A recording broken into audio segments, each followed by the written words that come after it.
വേടനെ പറ്റി പറയാനാണ്, വേടനെ പറ്റി തന്നെ പറയാനാണ്. അയാൾ 6 ഗ്രാമാണോ 60 ഗ്രാമാണോ കഞ്ചാവ് ഉപയോഗിച്ചത് എന്നുള്ളതിലല്ല പ്രശ്നം. അത് ഉപയോഗിക്കുവാൻ പാടില്ല. അതിന്റെ പേരിൽ അയാൾ ശിക്ഷിക്കപ്പെടുകയും ചെയ്യണം. മാത്രമല്ല, ഇന്ത്യയിൽ നിരോധിക്കപ്പെട്ട ഒരു ലഹരി പദാർത്ഥം അയാളെ പോലെ ധാരാളം ചെറുപ്പക്കാർ ആദരിക്കുകയും ആരാധിക്കുകയും ഇഷ്ടപ്പെടുകയും ചെയ്യുന്ന ഒരാൾ ഉപയോഗിക്കുന്നത് അംഗീകരിക്കുവാൻ കഴിയുകയുമില്ല.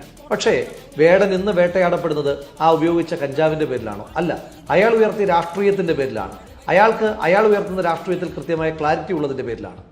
എത്രയോ മുദ്രാവാക്യങ്ങളിലൂടെയും ലഘുലേഖകളിലൂടെയും നമ്മൾ പറഞ്ഞു വെച്ചിരുന്ന വർക്കിംഗ് ക്ലാസിന്റെ സ്ട്രഗിൾഫുൾ രാഷ്ട്രീയം, വിയർപ്പ് തുന്നിയിട്ട കുപ്പായം, അതിൽ നിറങ്ങൾ മങ്ങുകില്ല കട്ടായം എന്ന ലളിതമായ വരിയിലൂടെ പറയുക മാത്രമല്ല വേടന്റെ രാഷ്ട്രീയം.